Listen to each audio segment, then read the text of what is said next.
gathered tonight to honor and remember our dear colleague, Professor Patrick Huggins. Patrick joined this department as a young professor in 1978, shortly after receiving his PhD from Cambridge. In recognition of his wonderful contributions to science, teaching, as well as to service to the university, he was given permanent tenure in 1982 and full professorship in 1988. Patrick's expertise was in astronomy, the subject that he loved and contributed a lot. You see beautiful images on stands, and these are works that Patrick adored and studied, and you will hear more about this later today. I would just point out that Patrick almost single-handedly for a very long time spearheaded and supported astronomy program in this department, and through that he influenced lives and visions of lots of students and young people at NYU. He was a dedicated teacher, dedicated scientist, an example for everybody in this department, and very much loved by everyone.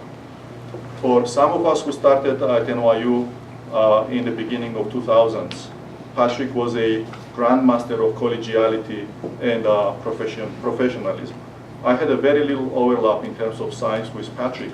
Nevertheless, he influenced my career in various ways profoundly. Every single time, whenever we would have some kind of encounter, he would come with some sort of profound observations or profound statements that were so influential. And when I think why that was the case, I can think of at least 3 reasons, besides the fact that he had this nice British accent, of course. And one being that all his thoughts were extremely pure, and they were extremely clear, so that everybody could understand. And probably most importantly, they were very, very deep, and that depth could be appreciated only after some contemplation about the comments on the remarks that he's made. So we will have a number of presentations today. I'll be calling in my colleagues as well as relatives, and later on Lama Pima, after which we turn to the less formal part of the gathering. And before that, I would like to say that I've been really privileged to be a colleague with Patrick in this department, and especially to be the chair in the department into which he contributed so much. I would like to call David Hawk, Professor David Hawk. So Gregory asked me to say a few things about Patrick's research. You've got me on that. You've already got me verklempt here. Patrick was interested in all the sort of fundamental aspects of astrophysics, and not studying just gravitation, but the interaction of gravitation, radiation fields, atoms, and molecules to understand real astronomical objects, many which are what some of his favorites here are shown. If you can see the object in that one, you have astronomical eyes. And he was very interested in the fact that stars interact with the interstellar medium, so he's interested in the fact that the stuff we're made of was created in stars and it was blown out into the interstellar medium through some kinds of processes. And so he's very interested in processes that drive stuff out into the interstellar medium and create the chemical abundance and chemical structure of the universe that we see. And these involve a lot of things. It involves gravity, it involves accretion and jets, and photon and molecule interactions. And in the time that I knew Patrick best, which was sort of the last dozen years of his career, he was focusing on these planetary nebulae that you see here.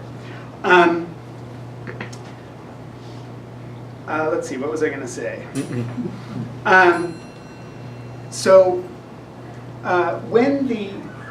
In these objects, fundamentally the way that the jets in these objects, the way stuff is pushed out of stars, is that photons interact with molecules and atoms, and they dissociate the molecules they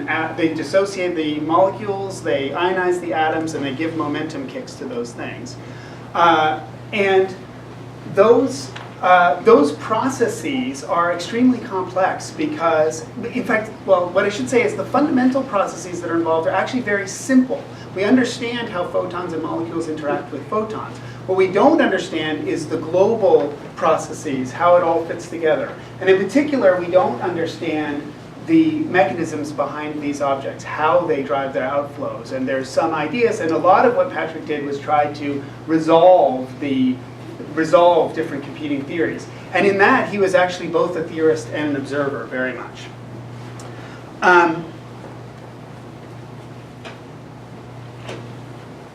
Okay, good. So there are two comments I'd like to make about one about the universe and one about Patrick. The one about the universe is that one of the things that's so remarkable about these objects and about just the universe you see around you is that everything in the universe is multi-phase. There's always multiple coexisting phases in the universe. And the place that we see this on Earth is clouds. We look at a beautiful sunset, and there's the sky, the clear sky, and there's clouds floating in the sky. That's an example of a multi-phase system, and that's one of the things that Patrick was very good at understanding. And when you see the beautiful sunset, and you try to think about that as something that could be explained physically, you can't understand that with extremely simple thermodynamics. You have to understand multi-phase systems and the dynamical effects that are happening there. The other comment I want to say, which was about Patrick, is that when things get complicated in astrophysics, you have to understand both the observations and the theory, and you have to work in both areas. And Patrick was very unusual in this respect. He was an extremely good astronomical observer, and in fact we have some of the photos of some of the observatories where he worked, and he loved taking observations and was an extremely skilled observer. And at the same time, he was testing extremely non-trivial theories that involve magnetic fields and plasma physics, which very few of us have a good handle on. And he was very unusual in being able to do both of these things. He was also, in both of these things, he was very honest and dispassionate in the sense that when you're an observer, one thing that's true is you never really believe your observations. And it's hard to explain what you do and don't believe and be honest about it. And similarly with theory, you're always making approximations. Those approximations require judgment, but they also require a lot of honesty and dispassion to make and investigate. And Patrick was really very gifted at both of those things. I'm going to say one last scientific thing, which is this nebula here, which when we turn on the lights or afterwards you can have a look at it. It's called the Boomerang Nebula, or sometimes the Bowtie Nebula. That is a star, which is 10,000 degrees, blowing off a wind. There is a part of the wind from that star that is 1 Kelvin in temperature. Now, Patrick was one of the people who understood that. Here's one paper if you want to look at it. Actually, I'm not going to let you look at it afterwards. Because the cosmic microwave background is 3 Kelvin, and it's next to a 10,000 Kelvin star. So by the end of tonight, the physicists in the room have to tell me how part of the outflow from that star could be 1 Kelvin. Okay, that's your job. I didn't realize this was going to be the same. And you can, well, anyway, there's so much to say there. Okay, so I want to say a little bit about teaching. I'm now the director of undergraduate studies, and Patrick was previously the director of undergraduate studies, and I benefited, well, the whole program has benefited enormously from him as a teacher, and I personally. One thing I should say is he designed, created, and taught one of our most popular classes, which is Observational Astronomy. And that class is a laboratory class. It's simultaneously an introduction to astronomy and a laboratory class in which you learn how to actually use a telescope. It's a very, very deep class and a very challenging class. Besides being very challenging, it's incredibly popular. But the most impressive thing is that he convinced NYU, and anybody here who's worked with NYU administration will know he is a fool to even try, but he successfully convinced NYU to put an observatory on the roof of 715 Broadway, and we still use that observatory. There's now 10 telescopes up there, and we run a class up there every semester.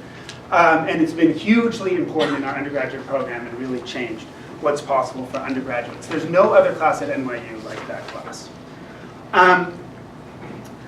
When I was a junior faculty member, I TA'd that class for Patrick so that I could learn how to run the class, so I could take it over. And one of the things that most impressed me about it is that everybody, well, Patrick had so much fun teaching that class because it's like being out in the backyard observing. But the students treated the class almost like summer camp. In fact, the most important thing they had to learn was that they had to wear really, really warm clothes because you'll freeze up there. But everybody was, I mean, it was a party up there. And that, yet at the end of it, at the end of each class, the students knew really non-trivial things about the sky. In fact, the students from Patrick's class would know more about astronomy than I did by the end of the semester. And Andre over there is smiling because he knows that they know more than he does.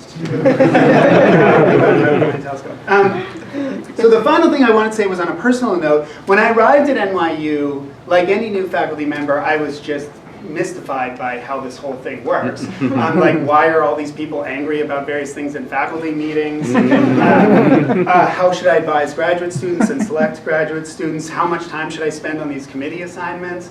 And so I asked Patrick to meet me once a week just to like calm me down. And he agreed, and we met every week. And in an informal mentoring role, we had no agenda. He just, we talked about whatever was on my mind. And one of the things he said in that meeting was that in those meetings, when I would get angry with NYU, he was like, there is no NYU. There are just people. People run organizations, and organizations are collections of people.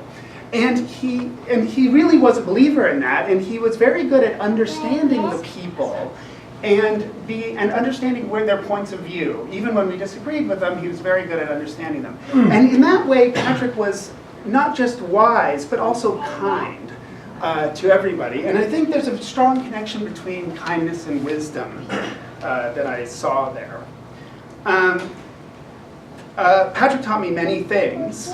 And in particular, we spent a lot of time on the undergraduate program, and a lot of Patrick's ideas are now reflected in changes we made to the undergraduate program, including making more of an experimental track in the undergraduate program. That really emerges from conversations long ago with Patrick.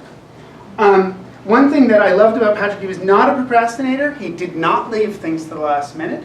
If he knew he had a funding proposal due in November, he would start working on it in April. And that I didn't learn from him at all. I don't know how that works.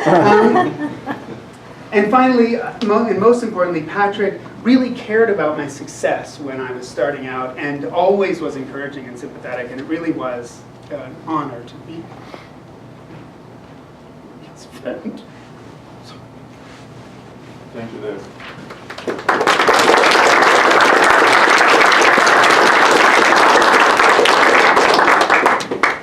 I would like to invite Patrick Huggins Jr., if I may say so. Thanks. This is a bit difficult for me since I'm not much of a lecturer, so my apologies if I ramble a little bit. I hope with my words I can give you a little bit of color about what his life was like outside of the department and what kind of person I think he is, or what I think of when I think of him. I knew my father for close to 40 years. I watched him grow up from being a young postdoc at Bell Labs through being a full professor here at the physics department at NYU. I respect his many accomplishments along the way, among which some of the earliest observations of molecular gas and planetary nebulae, through understanding more of the dynamics of their formation. But to me, these were things that he did when he wasn't at home, and I had a very vague understanding of them at the time. To me, the cool part of his job was traveling around the world to telescopes and exotic locations. Australia, Hawaii, Chile, I think we have some of the pictures here, and so on.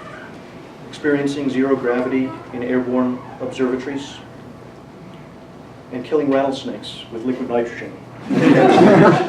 On occasion, Killing rattlesnakes. when he was at home, I pestered him incessantly. And the way I remember my father, for the most part, is as I did when I was an 8-year-old child. He would come home after a long day at work, sit down and try to enjoy an evening beer, relax a little bit, And I would immediately take away the bottle cap from him, solve the rebus on the other side of it, challenge him to numerous board games, chess, Stratego, Clue, Rummy, Scotland Yard, etc., and force him to play a game with me the second he'd got home.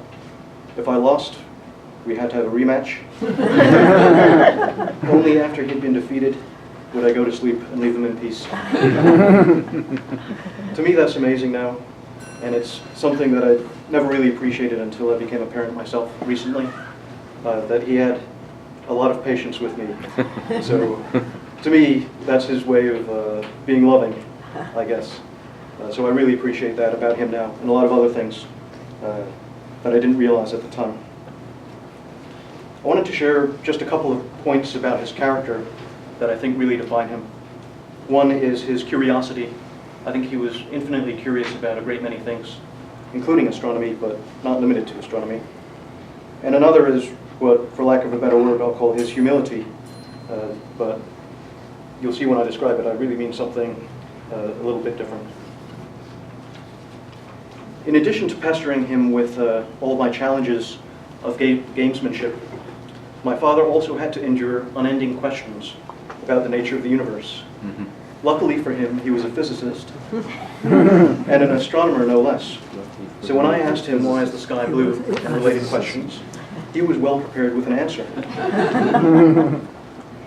As my questions became more and more atmospherically sophisticated, or philosophical even, so what is blue anyway? What about rainbows, the northern lights, etc.? I would find my father consulting texts such as Marcel Minert's Light and Color in the Outdoors, Helmholtz's Physiological Optics, the latest Scientific American articles, used to be a good magazine then, on colorimetry or the neuroscience of perception. And he would try to distill what he'd read into diagrams that an 8-year-old could understand. And I felt like I understood it at the time. I'd probably have to go check Wikipedia today. But for him, it was perfectly natural to pursue such curiosity. He never palmed me off. He never got angry about it. He would sit with me patiently until we got to the root of what was known at the time. And I hope that's something that I've gained for myself, and I think it is. And it's something that I also hope to be able to pass on to my children as well. The second point I wanted to make about my father was that he had a certain sense of humility. He certainly lived a humble life.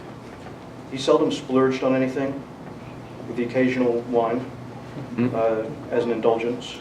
He refused to accept presents that were anything more than just tokens. He disliked vanity, and he would often remind me that our forebears were peasants. And any hint of whining on my part about anything was quickly one-upped. If I complained about trudging through the snow, he had done it 30 years earlier, twice as far, and then he would add that he was wearing shorts at the time. I don't know if that's true, but he said that. He was very tongue-in-cheek, so it was hard to read him. If I had insomnia and I came out into the living room and I found him awake, and he often was, I think he was a night owl. That's a prerequisite for being an astronomer. He was often reading history. On one occasion, he was reading about World War II because of his interest in his father. And he told me, at least you're not sleeping in a hole under an armored car in occupied Europe. So I said, okay. It didn't make me feel better, but I got the message. Stop whining. Get on with it. And to this day, if I ever feel or catch myself fussing over anything, agonizing over anything, I can still hear his voice telling me, just get on with it. Just do what you need to do. Along with this kind of, I don't know if you'd really call it humility, it's more kind of a militant humility, when a certain disdain of idolizing of celebrities and status just for its own sake. I'm not quite sure where he picked that up, but I think it kind of goes hand in hand. And as a teenager, I was quite interested in cosmology, naturally just as a result of his activities. Part of that was sparked by the popularity of A Brief History of Time. And I was very thrilled when I saw that my father actually knew passingly Stephen Hawking. There's one of the photos that's cycling behind me. It has a picture of the Cambridge Observatory. So I was very excited about this. I read the book, wanted to ask my dad, what is Stephen Hawking like? And he just laughed at me and said, that he was the lowest scorer on the astronomy soccer team.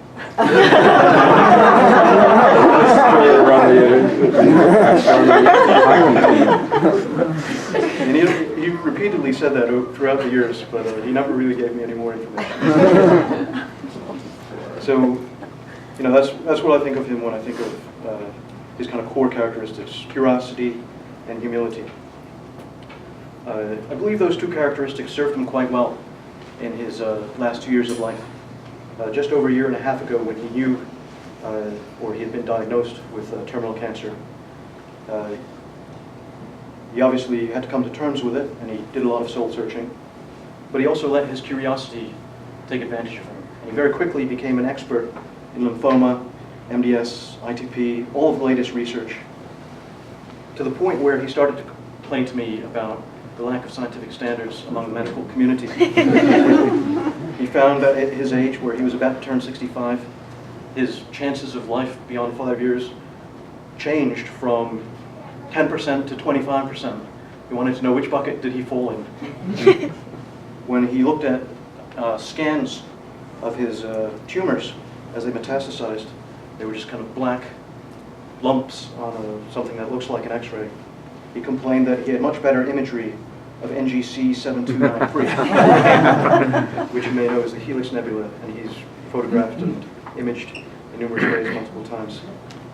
So he was still curious, always a little bit frustrated by his illness, but nevertheless, he seemed to relish it in some perverse way. So I think that kept him in good stead. With respect to his humility, I think that also served him well. In his final days, palliative care physicians came by, and they basically tell you, it's time to stop taking your treatment. You need to move on and just die peacefully. And one of the questions they asked to kind of break the ice is, what do you want to do? What do you want to have done to your remains? How do you want to go? And he said, well, I want to be cremated. And I said, okay, that's fine. What do you want done with it? He said, I don't care. I said, what? They were a little bit surprised. It was unusual. And he looked at them a little bit disdainfully and said, you might not understand this, but as an astronomer, I realize that I'm just a speck of dust on a speck of dust, circling a speck of dust. And it doesn't really matter. We're all kind of made of the same stuff. And they kind of walked away a little bit baffled.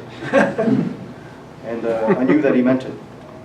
So, in some ways, that's really the root of his humility. It's very tied to his fascination with astronomy. So those are the two things that I remember about my father, or like to think about when I remember my father, and I try to keep them very close to me. Thank you.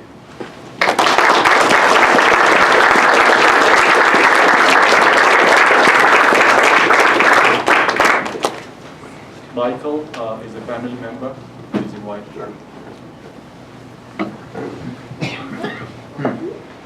So my name is Michael. I am Pat. This man is known as Uncle Pat. To me, my brother, and my sister. So I have a little different vantage point than some of you here, and even the rest of the family. Pat was very close to his brother and his sister was my mother. Now, they were opposites. Pat was focused. My mom was less than focused. But they got along, very well. She often quoted that, that Pat, he's brilliant, but God, I want to box his ears. He's always right about things. And she may very well have. I never really asked. But I was asked to come here today by his brother, who is in England, and I'm able to be here to read some words to you to kind of channel his sentiment of what he thought about his brother. But I need to admit to you up front that, I'm a liberal arts major, and nothing in this world really makes me nervous except a science class, which is so not my natural element, but I'm going to try my best. But before we do that, I think I'm going to warm myself up by just telling a silly story to show you my perspective of Pat. Now, I knew him pretty well. I lived in England from ages 2, 3, 4, 5, 6, 7. And Pat was a student at Cambridge and then University of London, and his parents, my grandparents, lived in the same house as us. So you know what happens when you get, enough relatives together under the same roof. You get some action. Well, I remember one of my first memories of Pat was when he decided he would come on a vacation with us to France. You know, Pat loved France. He spoke French. We had just gotten a property there, and so that property was an ancient farmhouse. It had no plumbing. We basically lived in tents and then entered the house to sort of cook and sleep. It was from, 1800, something like that. So one day, I remember this very, very clearly. I went into the house and saw a very, very large French toad. And so, being a chicken at that age of, 4 or 5, I ran out. Told my dad, who said, "No, son, I'm busy. That's Pat's job." So, Uncle Pat, and I don't think I've told this story before, his task was to enter this large ancient room and drive out a whacking great toad. And so, imagine 1973 perhaps, he had, and it might be there, a massive afro, the likes of which you just don't see anymore. Patrick mentioned shorts in his comments, so this is what triggered this whole story. Pat was wearing shorts, and when I mean shorts, he was wearing only shorts, and shorts the likes of which, would make Britney Spears blush. Jean cutoffs, very tight. So now you've got the picture in your mind. Who, in tandem with my mother, was going to remove this toad. So Pat was armed with, I remember this, a large orange bucket and either a mop or a broom. And my mother was armed with what she was usually armed with, a cigarette. So, they approached the farmhouse, they entered, Pat's got like this thing that looks like a spear in the bucket, and I left. Didn't want to see what was going to happen in there. All I remember is later on, my dad had to enter that room. And apparently the toad was removed because my dad came up to me, and he was always jealous of Patrick, because Patrick's so clever. He goes, "Son, smart guy, I love him. He couldn't get that toad out of the farmhouse though." And he shook his head and he's like, we all have our special talents, I think is the point of that story. For me, that was my Uncle Pat.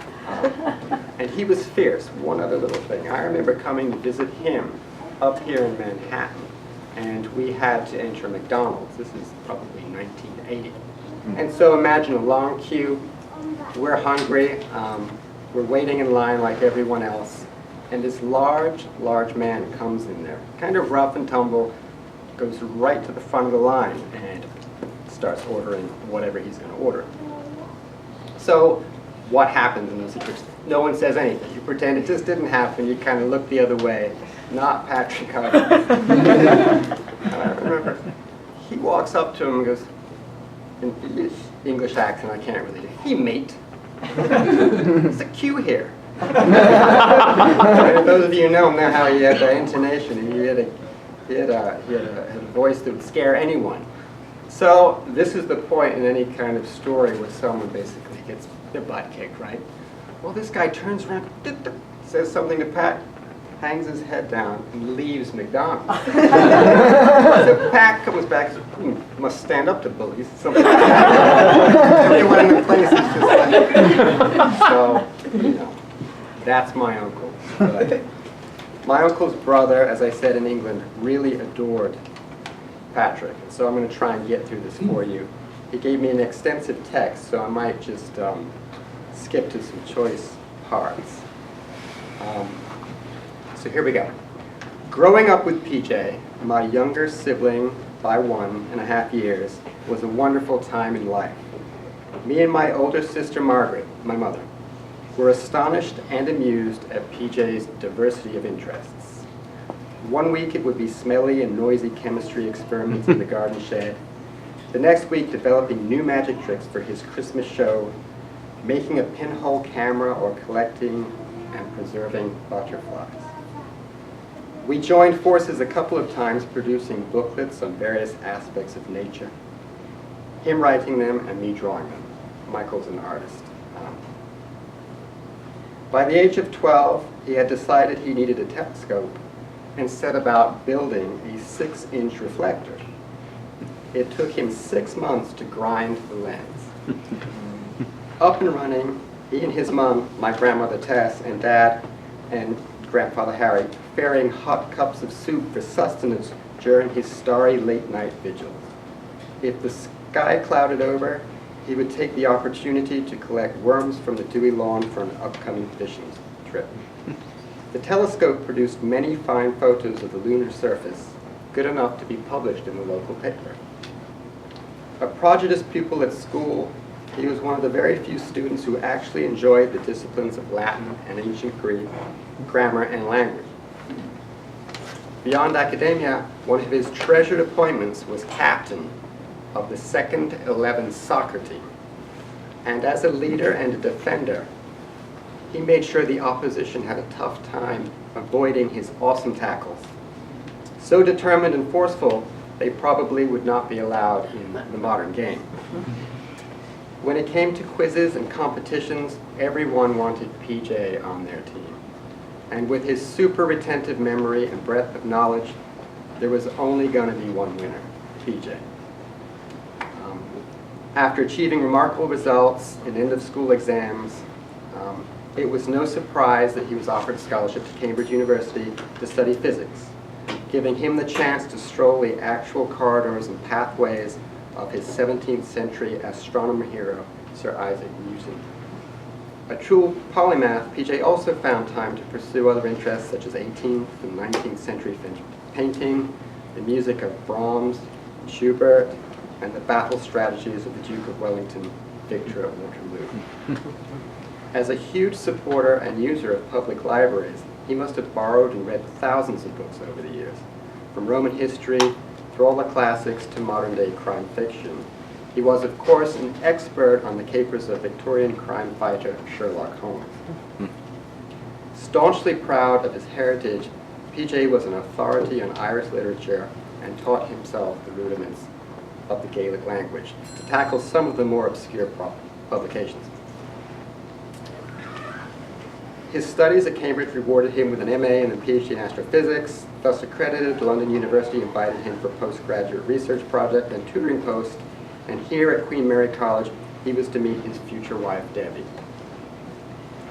In 1976, PJ, Debbie, and their new son, Patrick Jr., ventured west from England to USA to a new job, and they set up home in New York. To PJ's pride and joy, in 1992, the family was added to with the birth of their daughter, Uma.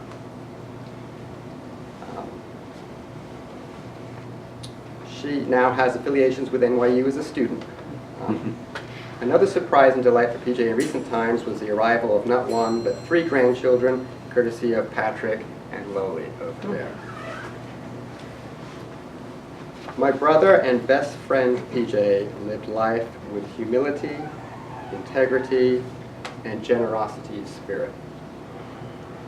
He did good things for many people, and they loved him for it. I love him too. God bless him. I am completely shocked by his demise.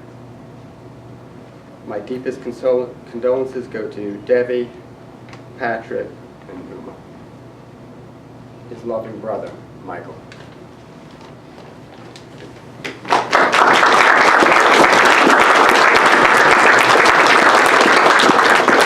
Thank you, Michael. Professor Engelbert Schuking is one of the senior members in this department, and I'm guessing that he is the one who participated in hiring and attracting Patrick to this department, so he has something to say today.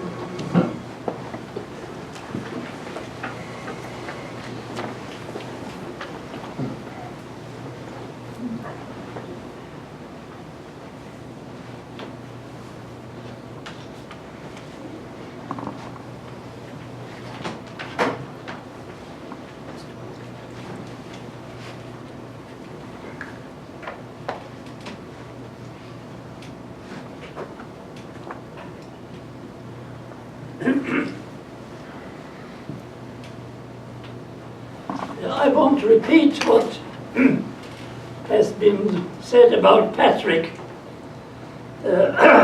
except to say hardly anybody in a long life will meet a nicer person than Patrick. I had occasion to work together with him in the astronomy in the department, and we both developed an interest in the history of astronomy. And I will tell you an episode.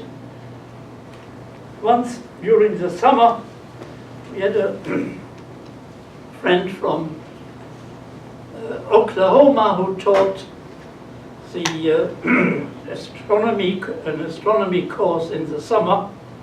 His name was Tibor Herzeg, and he told us about an astronomer who had become incapacitated to observe, and as an astronomer needed to make observations, as he had for observing hundreds of stars and their variability with a naked eye.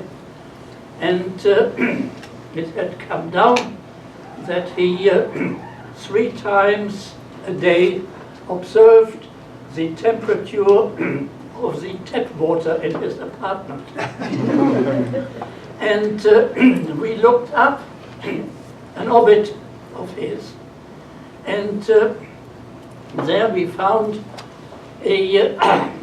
at the end a quotation in Latin that seemed to be very obscure, without giving any reference where it came from.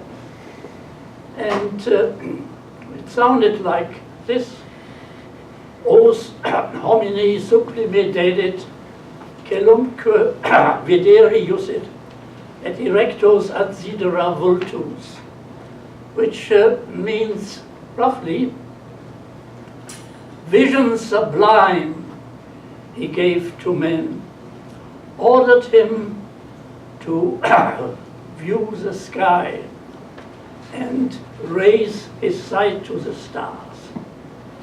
And that seemed, I mean, it sounded very good in Latin hexameters like the Aeneid, or the Iliad, and it seemed to be perfect, good Latin.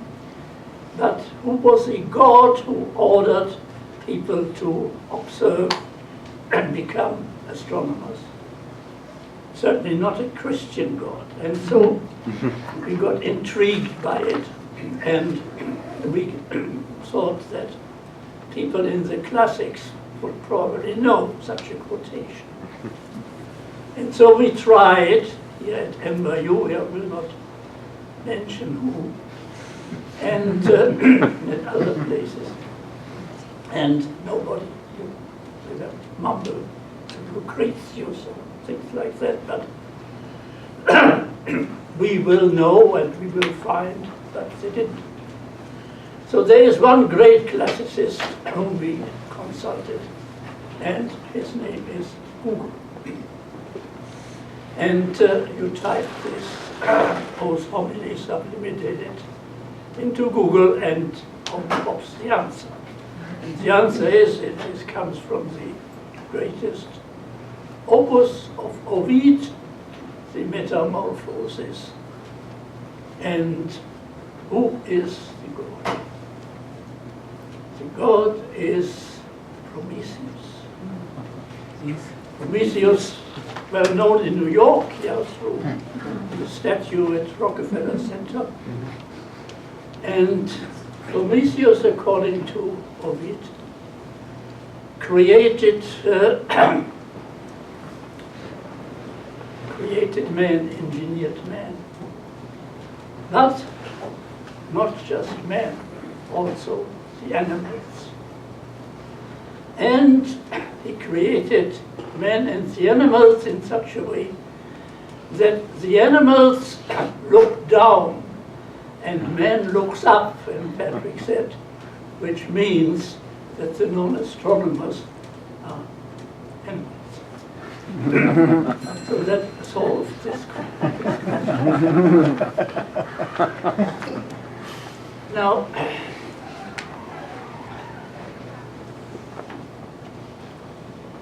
I have good recollections with these many years with Patrick. But I was sort of always greatly impressed by the way he handled his life, and in particular the last year, how he dealt with his illness. And I do not have the words to express this greatness of spirit. I mean, he developed this, what will going to be a beautiful course on the history of astronomy, with this death sentence there in front of him. And so I will read to you the how a great English poet described this greatness of spirit in that is the poem I think he would have liked, the Ulysses of Tennyson. Old age has yet his honor and his toil. Death closes all, but something ere the end, some work of noble note may yet be done, not unbecoming men that strove with gods. The lights begin to twinkle from the rocks, the long day wanes, the slow moon climbs the deep, moans round with many voices. Come, my friends, 'tis not too late to seek a newer world. Push off, and sitting well in order smite the sounding furrows, for my purpose holds to sail beyond the sunset and the baths of all the western stars until I die. It may be that the gulfs will wash us down. It may be we shall touch the happy isles and see the great Achilles whom we know. Though much is taken, much abides, and though we are not now that strength which in old days moved earth and heaven, that which we are one equal temple of heroic hearts, made weak by time and fate, but strong in will to strive, to seek, to find, and not to yield.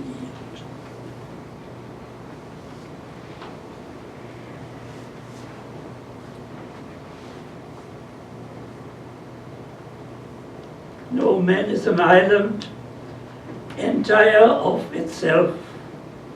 Every man is a piece of the continent, a part of the main. If a clod be washed away by the sea, Europe is a less. As well as if a promontory were, as well as if a manner of thy friends, or thine own were, any man's death diminishes me, because I am involved in mankind, and therefore never sent to know for whom the bell tolls. It tolls for thee. And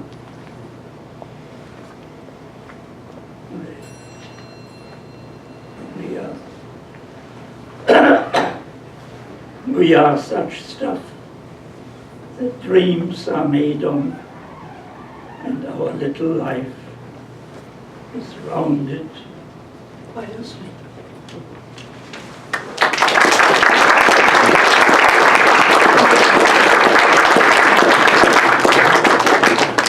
Professor Andrew Kent is a member of this department and is invited to research. I'm going to be brief. I may know Patrick for all the time I've been at NYU, which is now 20 years. So I'm going to talk a little bit about his humanity, which has been mentioned before. And I really consider Patrick a friend, and as already mentioned, a really wonderful colleague. So when I started at NYU 20 years ago, Patrick warmly welcomed me. First, socially, actually, we had children the same age. My son Alex and his daughter Uma. And the things I remember are that we would gather for Easter egg hunts in Washington Square Park and talk while the kids roamed around looking for those eggs. And we really had great fun. And it was my first years at NYU, and it really made me feel welcome at NYU. And while it's been many, many years, Uma and Alex now are both about to graduate from college. I'll always value and remember these times when we could chat while our kids were enjoying themselves and things. And it seems that also Patrick did a very good job of instilling the love of science in his children. When my kids would ask me questions about things, after a while, they would say, would you please not give us the physics answer? So I can see that Patrick had a way of instilling the love of science in his children. And secondly, Patrick was really a great colleague, a model for an incoming faculty member. He was thoughtful, he was tempered, he was funny in a very quiet, maybe British way.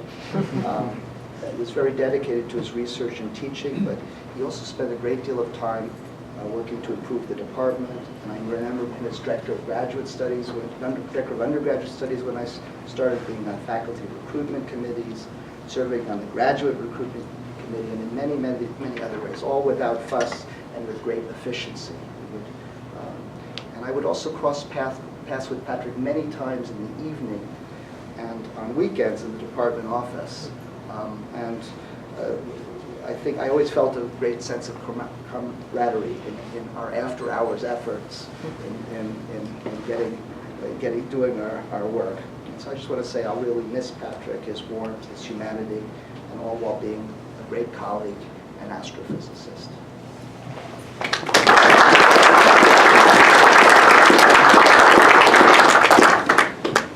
Pleasure to invite Daniels once again to give his remarks.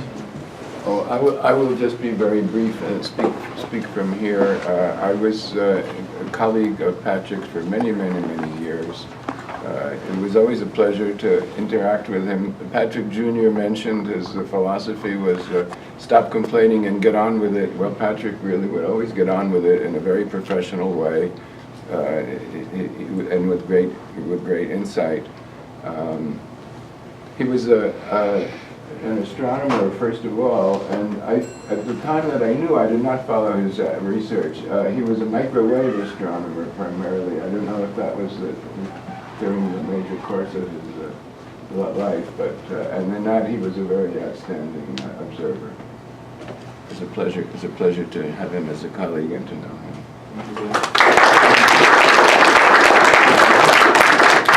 It's a special pleasure to invite Miss Uma Huggins. Hi guys.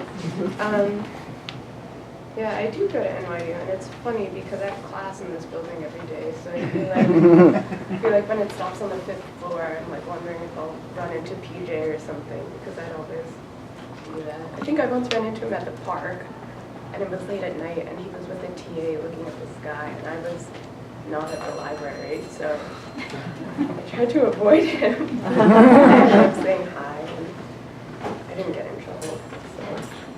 What I have is I found this little book, or rather other people in our family found it, that my dad kept from when he was think, a teenager, and he had first gotten a real telescope, and this little notebook was all of his observings. And I'm going to read the introduction, which I think is a little funny.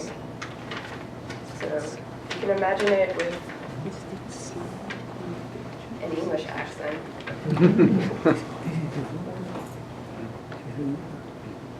I don't know what's going on there, but okay, so introduction. With the acquisition of a 4-inch reflecting telescope, which I bought and assembled during the Easter of 1964, I shall endeavor to make a survey of the heavens. After a few glimpses at the night sky in rather a rough homemade refracting telescope, I was intrigued by the wonderful things that were hitherto unknown to me, particularly by ostentatious Venus in the evening sky, and I was induced by my inquisitive mind to explore the science of astronomy further. With my newly acquired telescope, I made some preliminary investigations of the sky and was astounded by the multifarious fields of investigation open to the amateur. Having now seen the phases of Venus, the careered moon, ringed Saturn and Jupiter with its attendant moons, I am in such a position that I cannot stop myself from observing, like cigarette smoking, except not detrimental but beneficial to mind and body, except by making it tired with late nights and early mornings, giving a whole new dimension to life around us. When reading first about Spode's law, I turned down its validity with a shrug of the shoulders, but on getting up out at 5 a.m. to align the telescope with the moon and finding it wreathed in cloud on 2 consecutive days when the evenings had been fine, I soon learned to respect it. However, I will try and reproduce in the following pages a faithful account of my observations, and not what I expected to see, but what I did see, irrespective of my results.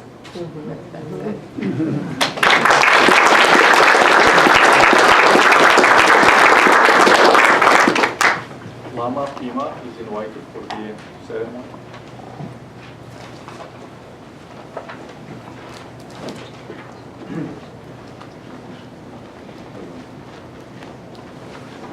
Good evening to everyone. I'm here to bring some prayers and good thoughts for Patrick Huggins, and I also like to ask all of you to bring your own and step away. I bring the blessings of Buddha, and you can bring your own. God and Allah and your own whatever realm of reality in this universe.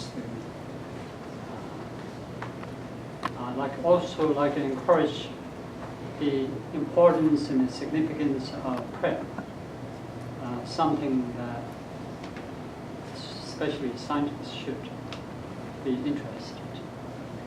The value and the effectiveness and the role it plays in our existence in this cosmic universe that you're talking about.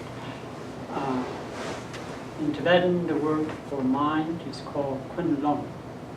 It's literally is kun means all, long means provokes, that which provokes everything.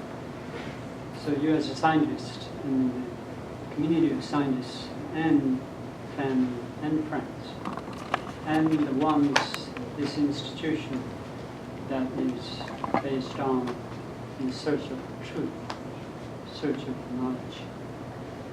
The inclusiveness, timelessness, and spacelessness within which we pray will be very meaningful. So I like to think about it. And in this universe, it would be nice when we pray in terms of past and present and future. This life is not the first and not the last. This is the event, like the images we see in the universe. According to the teachings of the Buddha, the universe is timeless. We call it beginningless and endless. And in the center of the universe is us. within us is our feelings, our aspirations, our wishes and desires. Our existence are molded by those initial thoughts, the conscious body. So going into the heart of the matter of the universe, which is our mind, prayer is the most indispensable tool and the resource that we can use. Especially for those who are not physically here, which we can talk and relate. But something we can talk beyond the physics is our mind and our the power we call power of prayer. Whatever we are composed of has to do, directly and indirectly, has to do, is shaped by that mind. And of course, we have many ways of praying. I'll pray my way, you pray your way. And those of you who don't know what to pray, and the easiest and the profoundest way to pray is that whatever is good in the universe may be. That's one short way of doing it. And it sort of guarantees this invite. And for those who like a suggestion of prayer, then you can join with me, because a part of the prayer I will be reading in English.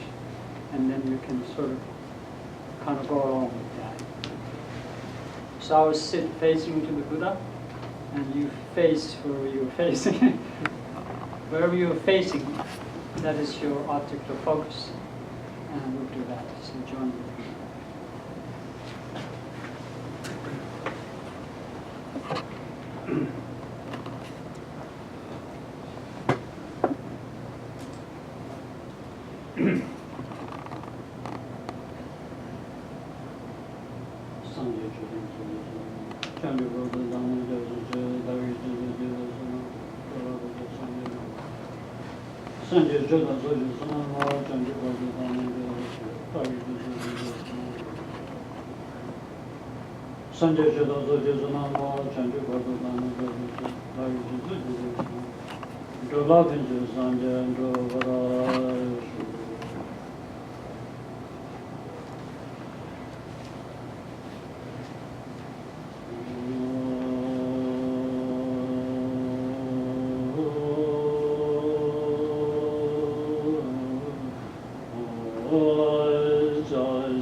May all the Buddhas and Bodhisattvas who dwell in the 10 directions please take heed of us. May the whole order of the roots of virtue that we have achieved within 3-4 times, especially all the roots of virtue we have obtained through offering made to our present teachers and to the two gem.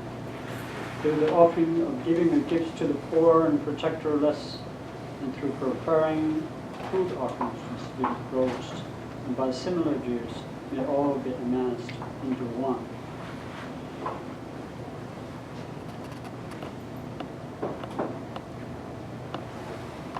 With the clarity of body, speech, and mind, I bow without exception to all the heroic Buddhas of the past, present, and future, in every world, in all the 10 directions. By the power of aspiration Samanbhadra, I manifest bodies as numerous as all the atoms in all of the lands, aware in mind of the presence of the numberless victorious Buddhas, and I bow to all of them. I conceive the entire realm of truth to be completely filled with enlightened ones. There are as many Buddhas as the atom present in each atom, each Buddha is surrounded by many bodhisattvas. I honor all these blissful lords, praising their perfections with an ocean of melodies and sounds and an ocean of endless praise. I offer to those heroic Buddhas the best flowers, garlands, music, ornaments, excellent canopies, finest lamps, and best incense. I offer as well the finest robes and fragrances and incense highest Mount Meru, all perfectly arranged. By the power of my faith, indeed of Samanbhadra, I prostrate and present vast and unequal offerings to each of the victorious Buddhas. I rejoice in meritorious deeds of the Buddhas of the 10 directions, the Bodhisattvas, the Pratik Buddhas, Arhats, and practitioners, and all sentient beings. I request the enlightened protectors who have attained the detachment of Buddhahood to illumine the world of the 10 directions, to turn the peerless wheel of Dharma. With the hand folded, I beseech those who intend to manifest the final nirvana to remain for many eons as their atoms in the Buddha lamps, and to gladden and benefit all living beings.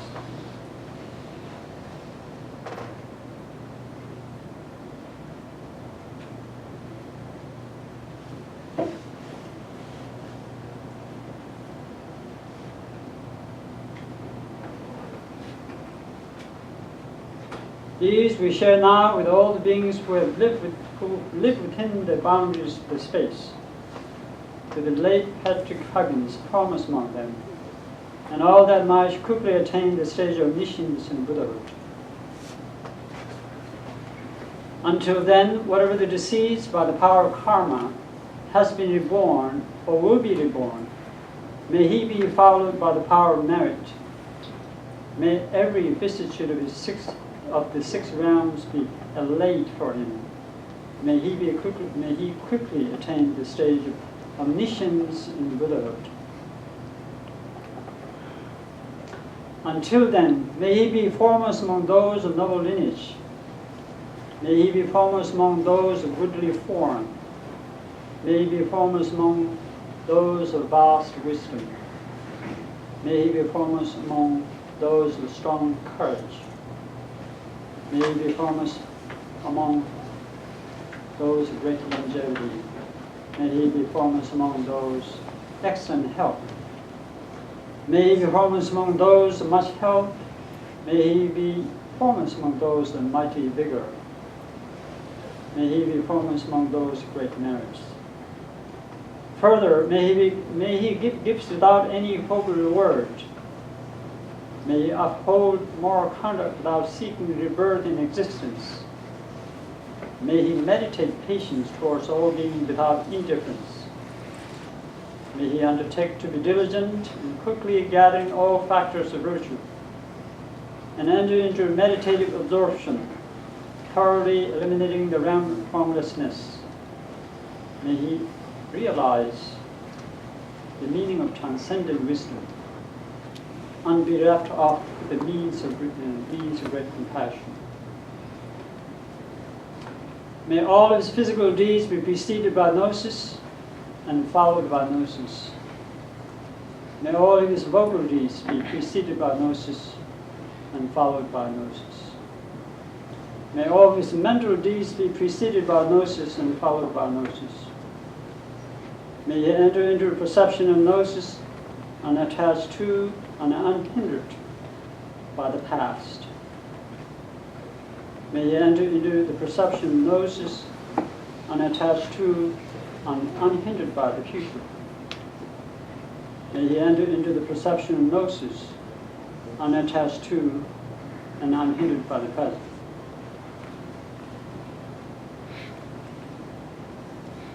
In brief, whatever way the Buddhas and Bodhisattvas of the past fully transferred merit, in whatever way the Buddhas of the future will fully transfer merit, in whatever way the Buddhas and Bodhisattvas of the present fully transfer merit, so do we fully turn over the roots of virtue. They are linked to the 3 periods of time.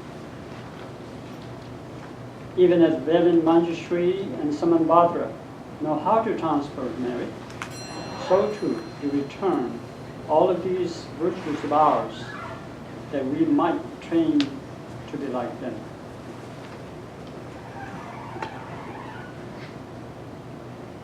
So with these words, I'd like to encourage you to remember in your life, which I will remember, even though I've known him briefly one time. And once you know someone, you know somebody else. And in my trainings,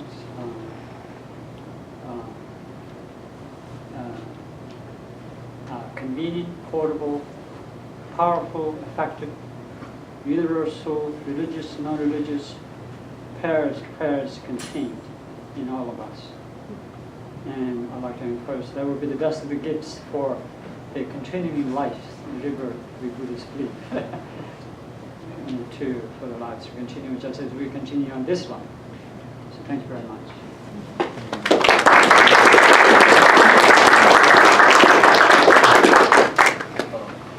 There are a few members of this department who very much wanted to be here but could not because of the professional duties, and they've submitted brief notes and asked for those notes to be read.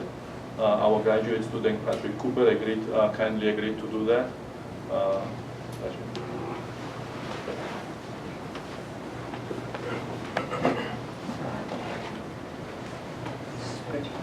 So this first one is from Professor Glennis Farrar.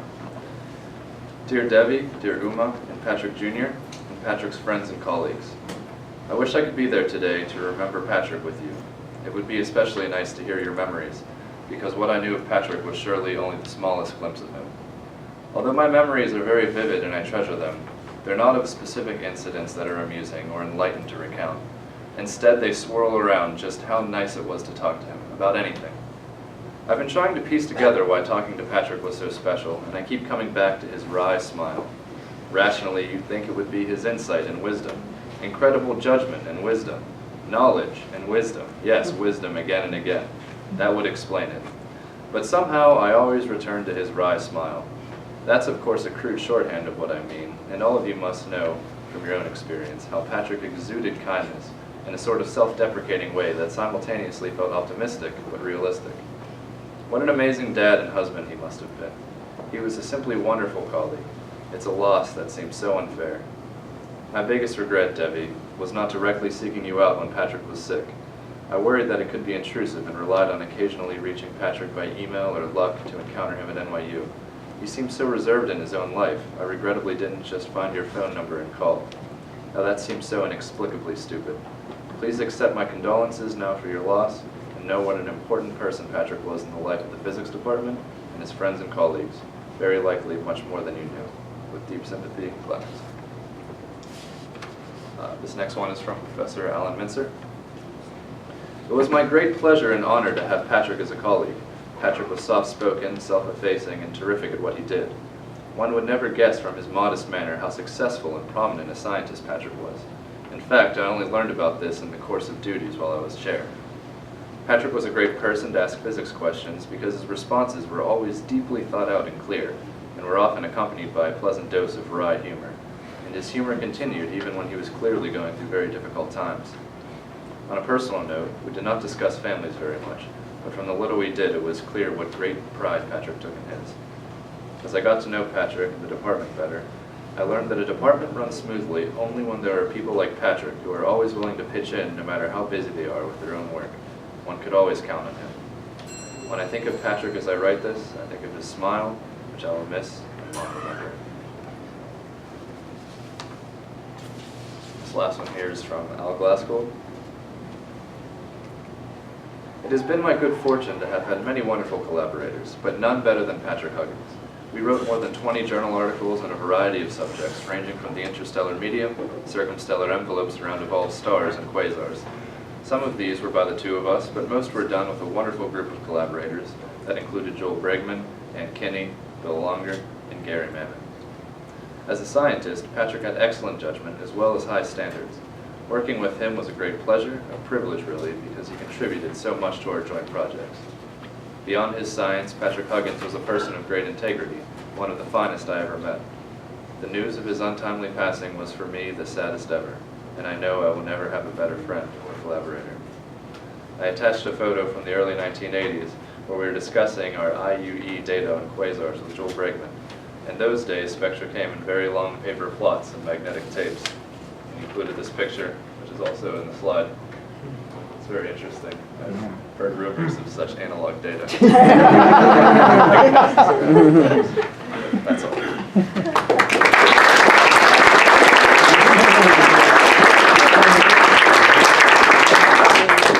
This completes the formal part of the gathering today, unless there are more suggestions, and everybody is invited for less formal part, and wine and food will be around in a couple of minutes.